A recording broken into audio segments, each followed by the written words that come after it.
Hi, my name is Mike Frost, and today we're going to take you through how to detect and prevent online fraud using a service from AWS called Amazon Fraud Detector. It's first helpful to start with some common fraud use cases. Obviously, fraud can be different from business to business, but there's some commonalities that we see, particularly when we talk about businesses in the digital space. The first example of a fraud use case is fraud with respect to transactions. Transactions are the activity that users will execute. So a typical type of fraud that we see here is usually around some form of like a payment. So this is a situation where a business is looking to prevent losses due to somebody passing a compromised credit card or a stolen form of payment, or to prevent some sort of a chargeback, et cetera, during the processing of a payment or an e-commerce checkout.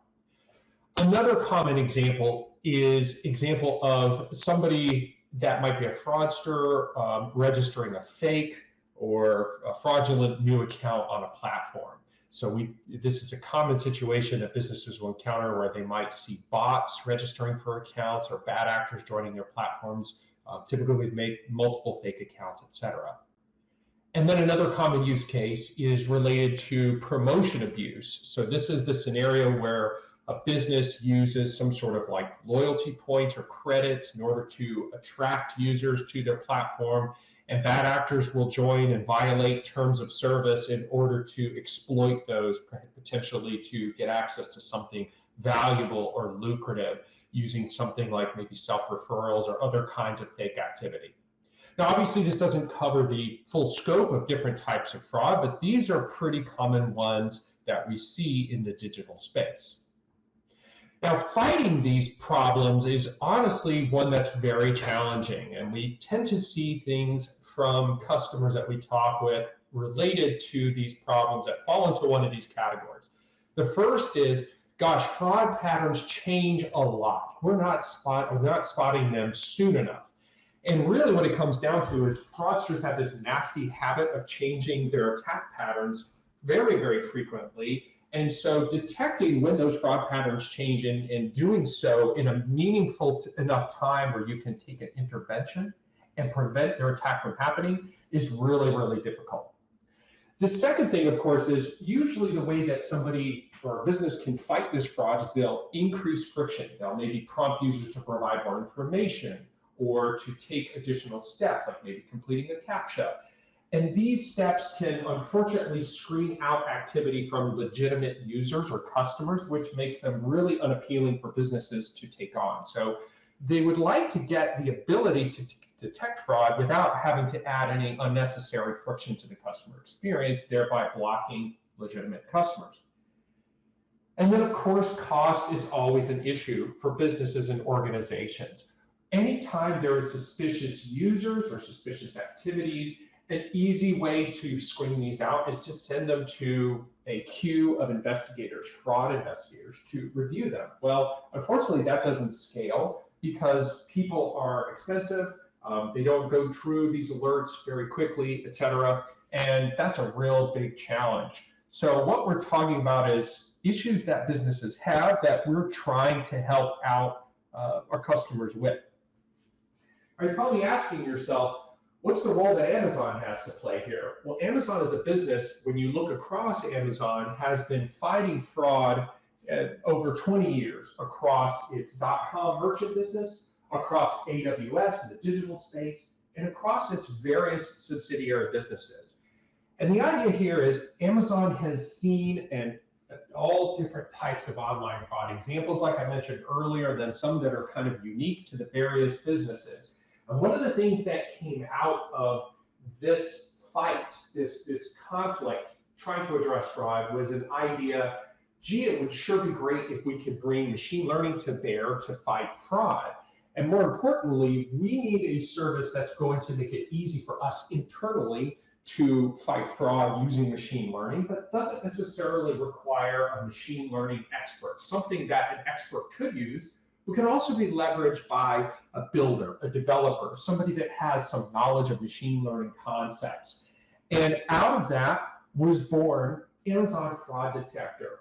So Amazon Fraud Detector is an applied AI service, a fully managed service that makes it easy to use machine learning to detect potential online fraud in real time at scale. Now let's talk a little bit about what that means. First of all, a fully managed applied AI service refers to the fact that as a builder, you can sit down and obviously build your own set of fraud detection rules. You can even build your own machine learning model. But for most of our customers and what we see internally, there's a lot of work in managing and maintaining the infrastructure, the MLOps pipelines, all of the work associated with a fraud detection service. So we've created a service that manages all of that for you. We'll take you through exactly what that means. Now, it makes it easy to use machine learning. There are a lot of services out there that promise this. Our way of approaching this with this service is to allow customers to upload a training set that is relevant to an event that they wish to perform detection on, and not have to use code in order to create the model. So in other words, we're not requiring you to open up a Python notebook, select algorithms, engineer features. We make that very simple for you. Now, detecting potential online fraud in real time refers to the fact that it is simply not good enough to spot an event 3 weeks after it's happened, say, you know what, that time that thing happened, that was fraud. We want to deploy a model that can be called at the time of an event of interest, when a payment is being made, when a registration is taking place, so that we can intervene in real time and automate decisions based on that. And we built the service specifically to be very responsive for the real-time scenario. And then, of course, at scale refers to the fact that it's not simply enough to do this once or twice a day. You obviously want to do this as often as needed, and you want this service to be able to scale to any workload, anywhere around the world, and as often as needed in the latencies needed. So let's dive into the service and find out a little bit more about how we do this. Okay, I'm going to highlight for you real briefly 5 steps I'm going to take you through in Amazon Fraud Detector in our demo. At a high level, the first step is to start with some data about an event of interest that you want to perform detection on. We'll talk about what some of those events look like, but you could imagine this could be something like, I want to detect whenever a fraudster attempts to sign up for a new account, or I want to find out when somebody attempts to pass me, say, a stolen credit card during an e-commerce checkout. So you want data about past events. Why are we doing this? Because unlike a lot of other services, Fraud Detector takes a customer's data and builds a model from the customer's data. That means that the model that's produced is based on what is fraud to each customer scenario. And that's important because when you think about machine learning really relies upon the ability of the user to supply data that is relevant to the problem that you want the machine to find here. So what this creates is a machine learning model that's customized for the fraud detection issue that each customer has. It's not generalized, and therefore you know it's going to work to find fraud in the scenario that you want to train for. So upload historical data. We'll go into a little bit more detail as to what that data looks like to S3.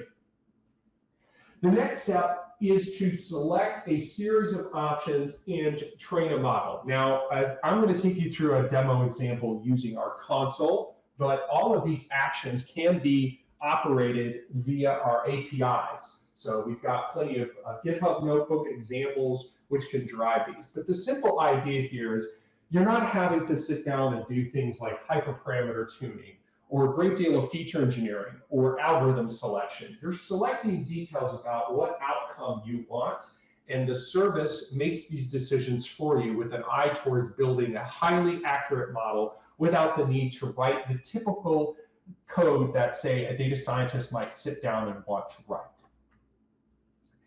Now, step 3, this is where some significant magic happens. Once you select to train the model is lifted into memory, and there's a series of data validation steps that are completed by the service. Let's make sure there's enough data. Let's make sure that there's no problems in the data. We start to engineer features from these raw inputs. And we'll sort of talk about what some of those raw inputs look like. But engineering the features is really important. This is where we take these raw inputs and we generate the kinds of insights and data that are necessary to form a good fraud detection model. So what are some of the things that we do in addition to engineering features? Well, we also enrich the data. Enrichment is important in fraud detection because you take raw inputs and you introduce more information based on those raw inputs. So one of the things that the service does is it will take a credit card or card BIN number, and it will give you things like the issuing bank. It will give you details about the card type and other types of information, all of which can be very helpful in terms of making a good prediction. We'll also enrich IP addresses. We'll take an IP address and give you the ISP. We'll give you the latitude and longitude. We'll give you the country. So you get about a series of about 30 or 40 different types of enrichments that are brought to the model just simply from having these as raw inputs. Now, of course, you don't have to have card BIN, you don't have to have IP, but naturally it is beneficial if you do have them for your event to include them because of this enrichment. Now, the magic of fraud detector is particularly expressed when you bring in email address as well as IP. So there have been past attempts to defraud Amazon across Amazon's business and all over the world. And in those attempts to defraud Amazon, we've observed fraud patterns related to email and IP address. We use deep learning techniques to extract those patterns from all of that data and bring that pattern information to the model that is produced. In this way, the model that's generated by fraud detector will not only learn from the signal that's found in the data that you, the customer, bring to the service, but also learns from the past attempts to defraud Amazon. And in this way, what we can do is really help boost the ability of the model to make a good, educated decision about a new event that it hasn't seen anymore. And it's something that's particularly powerful for our customers that use it today.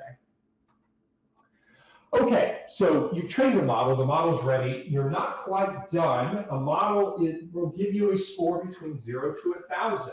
And now it's time to apply some rules. The most common scenario that people will apply rules for is to interpret that range of scores. And we'll see an example of this. Now you can use rules to do all kinds of simple validations and things of that nature. But a typical scenario here is to say, look, based on this range of scores produced by the model, I want to automate decisions. And we'll take you through an example of what that looks like here based upon a particular range of scores. Now, you can build a model without using the machine learning capabilities, just using rules. But obviously, most of our customers are using the machine learning in combination with the rules. So you've got model logic.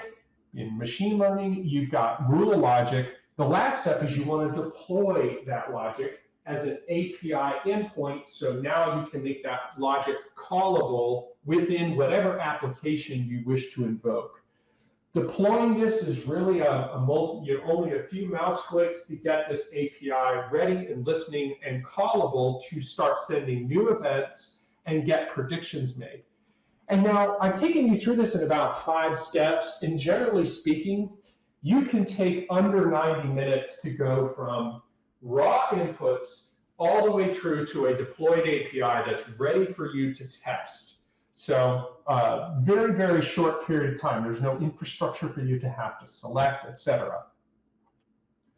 All right, I mentioned some of the training data. I want to sort of highlight, and I'll give you an example of what this looks like. But generally speaking, there are 2 required inputs in the training data.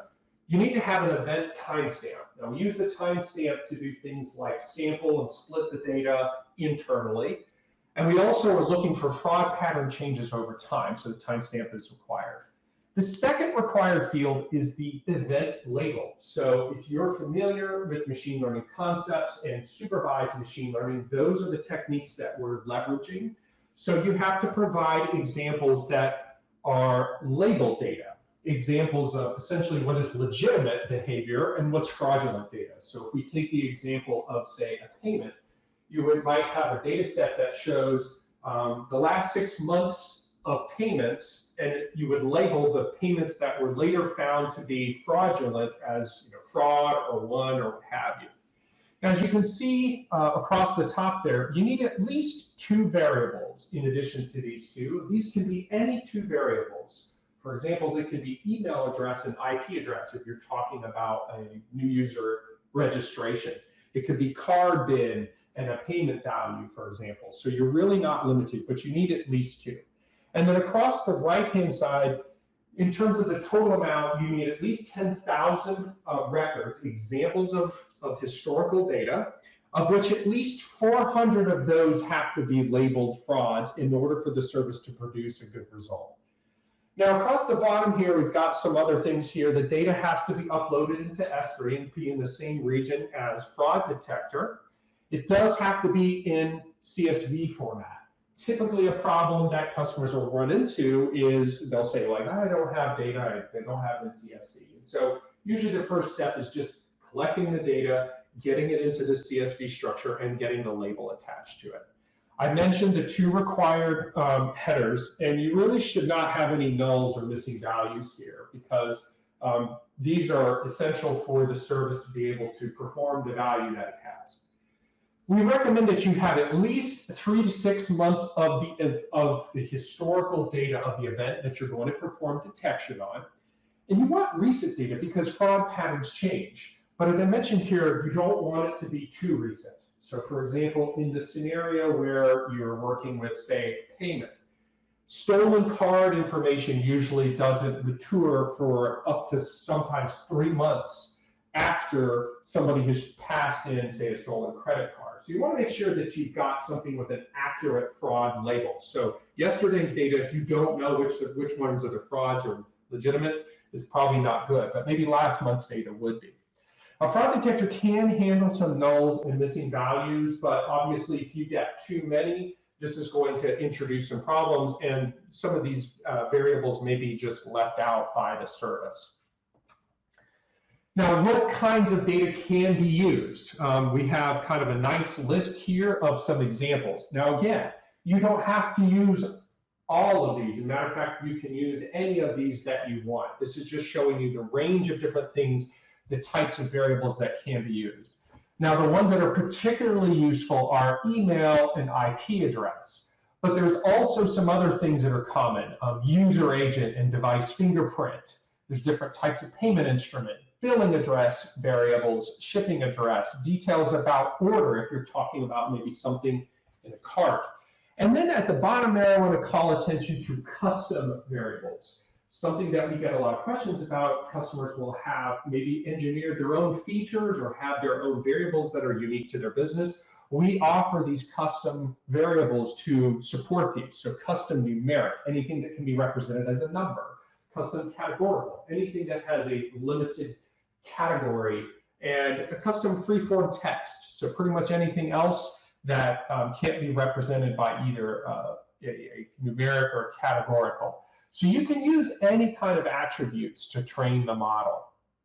All right, so let's take a look at, now that we have this model, how would it work in an example here? So we've got Jane Doe. Jane Doe is going to pass a payment, okay, and she is coming to a particular payment processor, and she's exercising a payment on some sort of a website.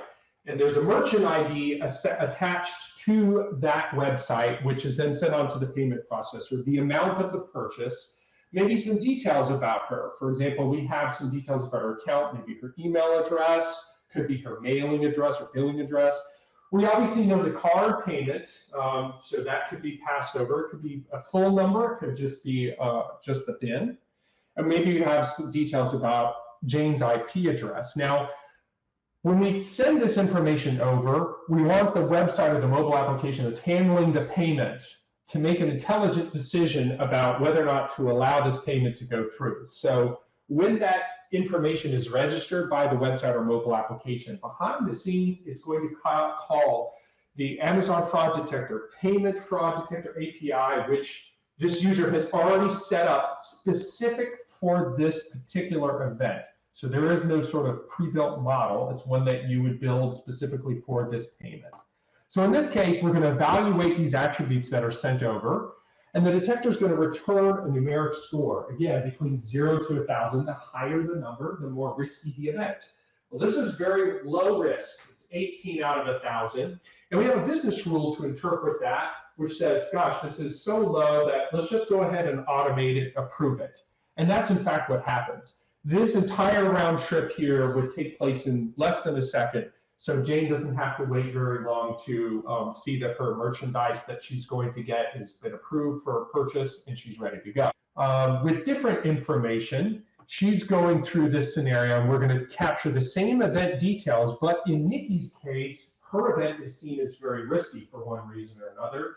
There is a number that comes back here, 977. That's a very high score out of 1,000. And so our business rule is interpreting that as, hey, we should just block this payment. There is something really wrong about it. Nikki is likely trying to defraud us.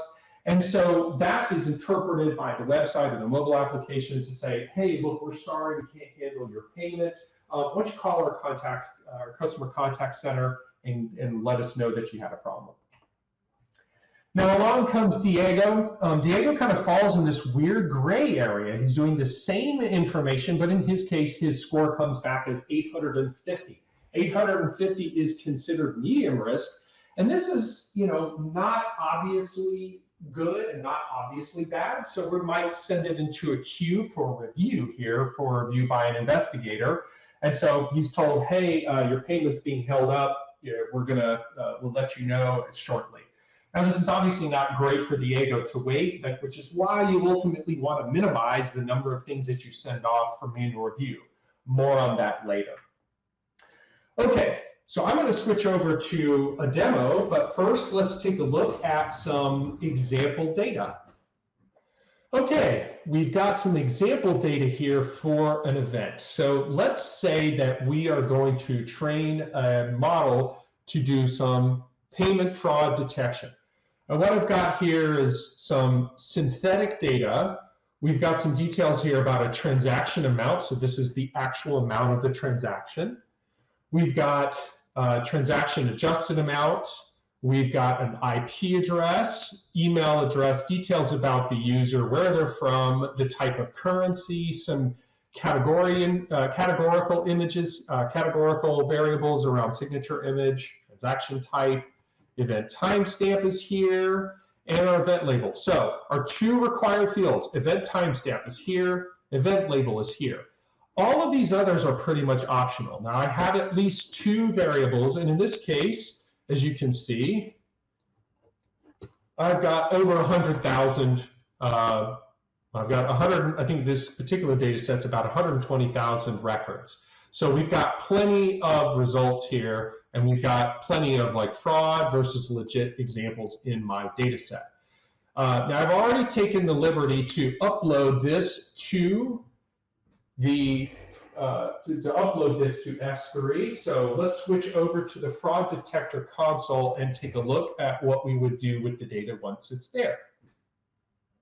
Okay, if you've ever been into the AWS console, you know that you can open up any AWS service that's there, and fraud detector will certainly show up for you. So I'm showing you the fraud detector console. Now, before I get started, it's worth reminding you that anything that I'm about to show you right now, with the exception of the visualizations, can be done for you as part of the API. So you're not required to use the console, particularly if you're a builder and you're more comfortable in code, but this is just going to be more interesting to kind of look at, particularly with the visuals. So to get started, of course, we first have to make sure that our data is up in S3. I've already uploaded it. And then the first thing you're going to need to do is define an event type. Okay, so an event type really is, what am I performing detection on? And I've got some pre-made examples here. So I've got an example here of, say, a new account registration. In this particular event, the things that are captured during an account registration is a billing address, an IP address, billing state, email, etc. But again, these can be just as simple as maybe just email address and IP address. If I go back, I can also look at something like a card payment. This is the data set that I showed you earlier. we've got our billing address, signature image, etc. And you can see how these variables are mapped. Now, some of these have variable types that are recognized and sort of predefined by Amazon Fraud Detector, and where possible, you want to use those predefined variable types, but some of them don't map. And things like signature image and transaction type, we're going to map to custom categorical variables to give the service a leg up to understand how to interpret the information. But things like email address, let's map that to email, applicant name, let's add that to shipping address name, etc. So those are the different types of variables. This is defining the event, and ultimately it's what's used to define what you're going to pass into the API in order to get back a score. Okay, so once we have defined an event, now we can build a model to do detection on that event. So I've got a series of different models that are offered here. I'll go through an example of creating a model. So we're going to define a model here. We obviously have to give this model a name. Maybe we decide to call it something like model_test. Please note, all lowercase, no spaces. You can give a description to this model, something particularly if you plan on having lots of models to understand what the difference is between one and the other, especially if you have multiple events. You're going to want to build one model and one detector per event. Now, the model type is essentially a way of telling the service what type of model you want the service to create. It automates selections of things like how to engineer features, what algorithm to use, etc. So it's essentially you are choosing a machine learning pipeline. Now, as of the time of this recording, we have one model type, so making the selection is going to be super easy. That's Online Fraud Insights. By the time you watch this recording, we will likely have released our Transaction Fraud Insights, which is a separate model type. They offer some different variations for supporting different types of situations, which we can certainly elaborate on later. But suffice to say, Online Fraud Insights is a great supervised machine learning model type that we have many customers using today to detect all different types of fraud, from e-commerce checkouts to online payments to a digital wallet to promotion abuse, etc. So don't let the name fool you. Online Fraud Insights can be used across a wide range of different use cases.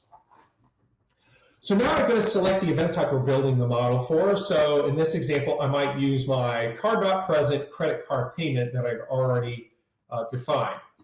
Okay, now that I know what event type I'm performing, I'm now prompted to say, okay, what data are you going to use to train the model?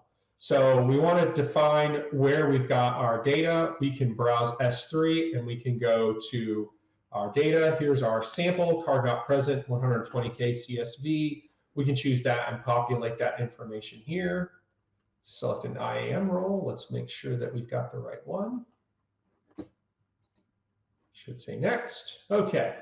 So once I select next, all of my inputs from my data are brought in and offered to me as potential inputs to train. Now, I've already defined the event. The event is simply what input attributes am I going to send to the API.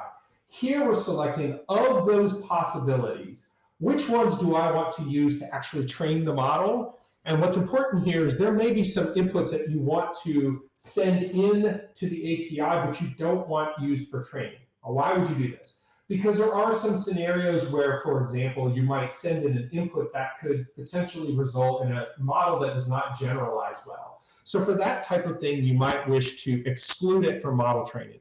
Say, for example, signature image was something that might mislead the model. I could just opt to exclude it from model training. It's still being accounted for in the API, but the model itself is not using it as part of its assessment. So that's what we're prompted for here. And then what we're also prompted for is to help the model understand which labels in the event label field should be considered fraudulent, which one should be considered legitimate. This is particularly helpful if, for example, you're using something non-standard. Now, we have some obvious ones. Which one's fraud? Well, obvious one's fraud. We might have fraud could be labeled as a numeric 1, though, as well. And my legitimate examples. All right, now, once I have done all of this, I'm asked to review all of the decisions that I've made, the name of my model, the model type, where my historical data is, all of my model inputs, and I can then start to create and train the model. Now, what happens when this goes on here is we start to build a model, and you can see it's starting to train. Now, how long does this take? It's about 45 minutes to an hour and 15 minutes. It really is going to be dependent upon the amount of data and the number of attributes that you use to train. But generally speaking, what I tell people is that it's going to take them about an hour. We select all of the infrastructure behind the scenes to get this to train in about an hour. So this is not something that you as a user have to make any decisions about. And again, what's happening here? We're lifting the data into memory, we're creating the model based upon the decisions that are made, and all of this is taking place, and we can update and see kind of, if there's any model errors, they'll be surfaced here. Once the model is complete, we'll get a status update here that indicates that the model is ready to go. Okay, so while that's going on, rather than wait, what we're going to do is actually go and look at a previously deployed model, which I already have here. I've got this one here called card not present credit card payment. So I've got a couple things to sort of highlight here. The first, of course, is where I have multiple versions of the model. Every time I train a model with some maybe new data, I get a new model version, which is super important because one needs to understand, for example, why a particular model might be behaving different as compared to how it performed in the past. You have an ability, of course, to have multiple models active, and you can select which one you want to use at a given point in time. So let's dig into one of these models and take a look here. So we've got a situation here where we've got model performance, AUC. This is area under curve.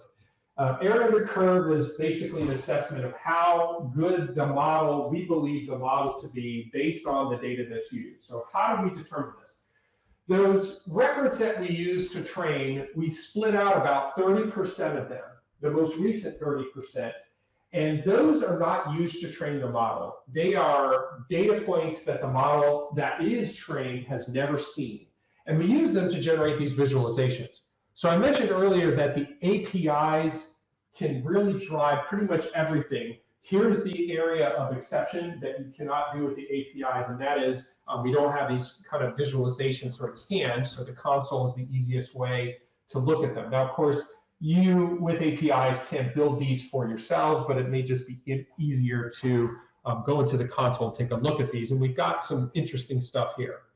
So what we generate are these charts based on that validation set, that set that the model that was trained has never seen, so that we can essentially say how good is this model based upon data it has never seen.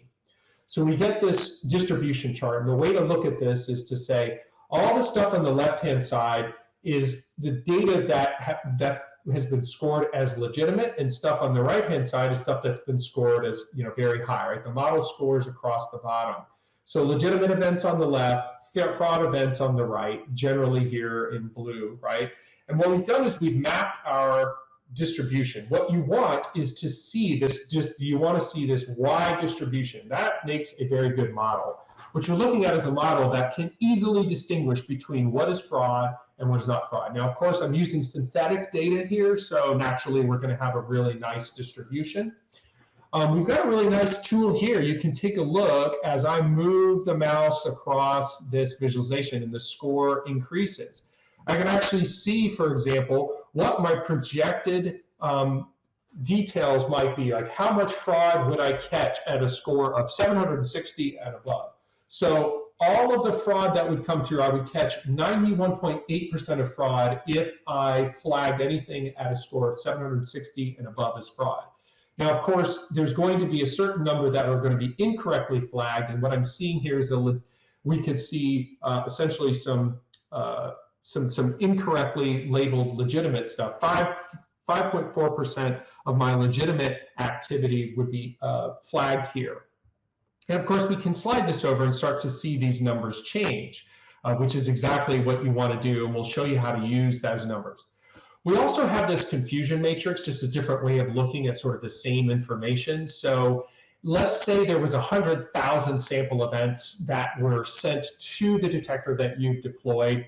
This is a distribution that reflects the distribution in the training set. And then what we would say here is at a score of, in this case, 905, 100,000 sample events, of which we would assume 94,904 of them to be legitimate and 5,000 to be fraud, then we would expect that the true positive, the things that were that were fraudulent, we correctly labeled as fraudulent, we would catch 86% of them. And then we would miss about 710 of them. As far as things that we correctly did not flag as fraud, that's 98% of them would make it through. Only 2% of them would be flagged as false positives. Now, there's different ways of looking at this. We can also look at this as a table, and this is perhaps more useful. So a typical way that people will use this is they'll say, look, I don't want to accept anything more than a 1% false positive rate. So then what you do is you go here and say something like, okay, if I want to have a 1% false positive rate, then I needed to only flag things with a score of 945 or higher.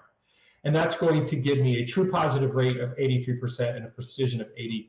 Now, if you want to accept a bit more false positives in order to catch more fraud, for example, over 90%, then you might interpret a score above 815 as fraudulent. So those are some different ways of doing things.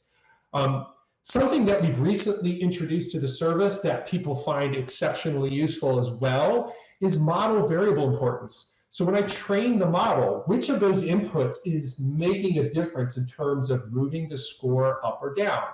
What we've got are our variable names, and what's interesting here is, look at this, merchant ID. Where is the source of the payments coming from? That is the biggest predictor in terms of what is determining fraud.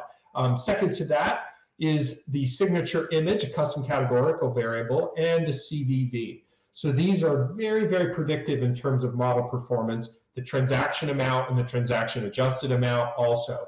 Things that are not important, billing address, applicant name, really not predictive. So this is just a nice way to really get a sense of what kind of inputs are making a difference in terms of the results here.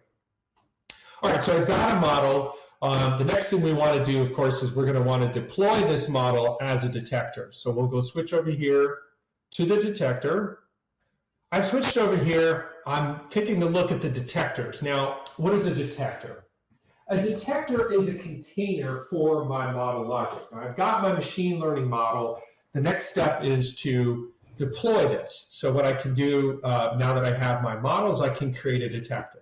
So the detector is essentially the name of something here. Maybe we'll call this like detector test. Again, we can add a description. What's the event? What are the inputs to this detector? So I'm going to use the event that I've defined, my credit card payment event, and I can describe next. Okay, now I want to add some logic to the detector. I've got a couple of choices. The first, of course, is I can add a model that I created earlier, my fraud detector credit card payment model, and I'm asked which version of that. I can also add in a model from SageMaker. Well, why would I do this? Well, there are some scenarios where, for example, you might want to run different models, one that's built using fraud detector, maybe one that you've built and you want to do a comparison or an A/B test, and that's perfectly fine. And we have customers that do that. We can bring in that, and now we've got the model. Now, at some point, we're going to have to add some rules to interpret this. And there's a couple of different things that we can do. We can use some different things. I'm going to create a rule that's going to be called high risk. And what I'm going to do is I'm going to flag anything that has where the score, this insight score, the $ here is one of the outputs, or I should say the insight score is an output here. If the score is above 945, right, that's something that I want to flag as fraud. Remember, this is like, you know, anything above this number for my particular model is going to be 1% false positive rate. So I'm going to say, let's block that. If it's that super risky, I just want to go ahead and block. So we can go ahead and add that rule. I can add another rule. Create a rule, call this one medium risk. So for this one, my insight score, as long as it is greater than or equal to 900 and insight score less than or equal to 945, then I want to send this one for review. I'm going to add another rule and say, okay, this is low risk. And essentially, this is going to capture anything that I think is low risk enough I don't want to add any friction to, so it's below 900. And now we just want to go ahead and approve those. Okay, so I've got my rules. Now I've got all of my rules here. And I basically asked, okay, what order do you want the rules to fire? If the first one matches, you can exit out of going through the rules, or you can force all of the rules to fire. That's just, in this case, if something is above 945, I don't need to evaluate the other rules, so I'm just going to leave it the way it is. Now I'm asked to review before I create my detector, and then I create the detector. So I've got a detector. I'm not quite done here. My detector's ready. I've got version 1. Now's the time for me to publish this detector. And once it's published, it's going to be active. And it's now ready to call and send events. So I can start to do some things. I've got a simple test in here. I can give like an applicant name. I can give Mike Frost. I can fill out some of these details. Maybe it's 123 Main Street in any town. Maybe the card bin is 1, 2, 3, 4, 5, 6, 7. Did I get that? 1, 2, 3, 4, 5, 6, 7. Those first 6 digits. Maybe put in a phone number. 1, 2, 3, 4, 5, 6, 7, 8, 9. I don't have to fill out all of these things here in order to run a test. So just run a test, and you can see based upon this test, I got back a score of 907. Now remember, this is between 900 and 945, so I've got my business rule outcome. Hey, send this one to review. And that can kick off a downstream business process. You can obviously send in a series of predictions using batch predictions. If you have, for example, things you want to run a test with, this is a great thing to use. Of course, understand that at this point, once the detector is live, anything that you use is going to be monitored for usage. So before you start sending a ton of events over, understand how the pricing of the service is. We do offer a free tier, but it does come with limits. And so you don't want to send over hundreds of thousands of records without understanding that there is going to be some cost borne there. So let's go transition back to some of these slides and kind of talk about how customers are using this. All right, when to use fraud detector?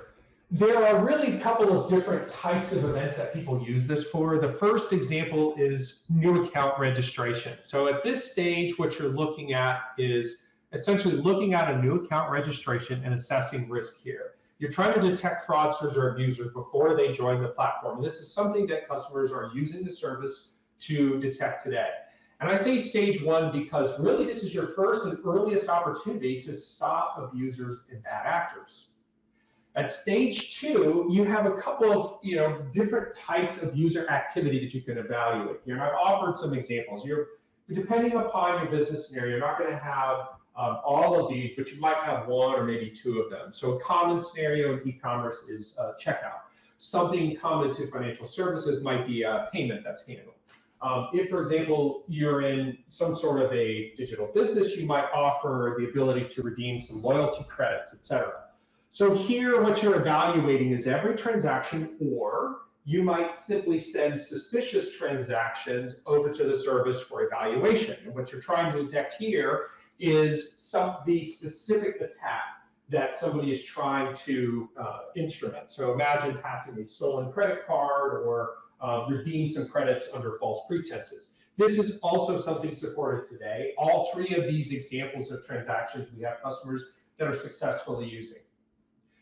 The last example here is account login. So it is a kind of activity, but it's not really necessarily something on the platform. It's just a means to an end. Once you have an account, you want to access that account and then maybe do something later. So this is kind of an area of particular interest for customers.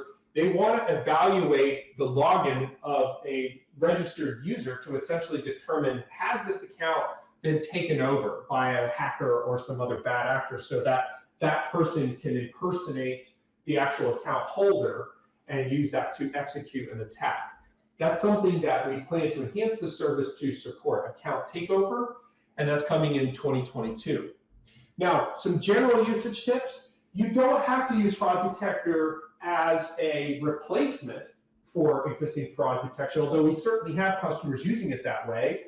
But another way that customers will use it is to augment their existing fraud detection. So to introduce machine learning onto their existing rules, for example, that's a very common use case. But in a lot of cases, customers are so happy with the results, they tend to just replace what they're doing altogether for an event. The other thing to know here is that you want to use this score as a means to implement an automated intervention, but do so based upon risk. In other words, don't introduce an intervention for everybody, such as friction, or to send everything over for manual review. You want to be able to do this based upon the risk score. So what are some different types of interventions that people are using for? So if we talk about the ability to improve the number of people that might make it through a new account registration process, you might use the fraud detector score to decide when to apply friction and only do it for those account registrations that appear risky. And so how might you implement this? You might decide, okay, I'm going to only use my multi-factor authentication for low-risk signups. Scenarios where it's so obvious the person's low risk, I'm just going to go ahead and let them join the platform. I'm not going to send them a one-time password, et cetera. I'm only going to do that for high-risk registrations. Another example here. We want to accelerate and streamline customer transactions. Customers are impatient. They want their products right away. So we might automate decisions on transactions in real time using the fraud detector score. What does this look like? Well, you can auto-approve low-risk transactions, and you can auto-block high-risk transactions. And we have a good example to go through here in a bit. Last example here, maybe you want to reduce waste and abuse of loyalty promotions. These cost the business a lot of money. How do you make loyalty promotions work better for you and only give them to the customers that deserve it? Well, you can evaluate user registrations or user behavior, user activity, for its signs that they might eventually, or they are, violating your terms of service. So for example, based upon a specific risk score, you might decide, you don't get this promotion that other people do because you're too high risk. I'm not going to offer you that promotion. Or I might offer you a more limited promotion because you represent somebody that's higher risk, or you might be at higher risk of cheating me, or maybe using a fraudulent account, et cetera. So there's a lot of different ways that people do that. We have some really interesting use cases with customers that are selectively offering promotions based on risk. All right, so kind of let's drill into a specific example here of how you would use machine learning to automate fraud detection decisions here. So here we've got a continuum of events can fall along this line of different risk scores between 0 to 1,000. Now, in one example, we might have a customer that says, look, anything that's basically, let's say, around 725 is a score below, we're going to allow those transactions to go through. But anything above 725 generally is going to be sent for manual review. Now, in practice, what this looks like is 1 out of every 10 reviews, like these checkouts, is going to be sent for manual review. Imagine this. You're a user, you're going and you go to checkout, and now you're told, look, your order's being held up for some reason. That's a really unpleasant customer experience, and it really is probably going to make somebody decide twice whether or not to be a returning customer. So now let's see, we can take those same rules and we can add fraud detector to them, and we can start to automate decisions. So it works in 2 ways. The first thing is at the top end, you can start to block these really highly risky checkouts just automatically. You don't even need to send them to a human because you can let the machine make that decision for you and have confidence. At the same time, you can approve more of the low risk, or even the ones that you thought might have been suspicious before. So what you end up doing is shrinking so that really 1 out of every 10 things that you were sending before to evaluation by a human is now being sent. So you reduce the workload. So there's really kind of 3 benefits here. You get a great customer experience because for those low-risk people, they're automatically getting their orders approved, they're happy. At the high end, you're still blocking the fraudsters, and you're doing so right away. You're not having to send this to a human. And more importantly, in the middle there, you're sending fewer alerts for a human being to review. So we actually have a customer that has this exact problem. This customer is OmniX. You may not have heard of OmniX. They're a digital gaming retailer based out of Dubai, but they have websites all around the world. And using Fraud Detector on their website, cdkeys.com, which is where gamers go to buy game codes to activate their games and start playing right away, they actually were able to take Fraud Detector, add it to their existing fraud detection, and spot 6% more fraud, catch 6% more than they were before. You probably say to yourself, well, that's not a whole lot. But what they're doing now is they're now automating checkout fulfillment on more of 90% of the things that they previously were sending to an investigator. So imagine, they're now able to get these better results much, much faster with many fewer people. So they are manually reviewing only 1% of their transactions, down from where it was before, 10%.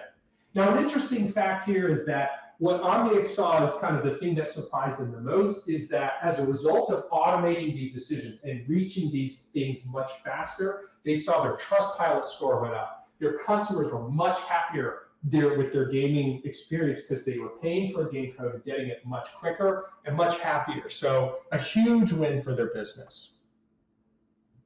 All right, if you're interested in learning more about Fraud Detector, there's several places I can point to. Obviously, we have a product service page, Amazon Fraud Detector.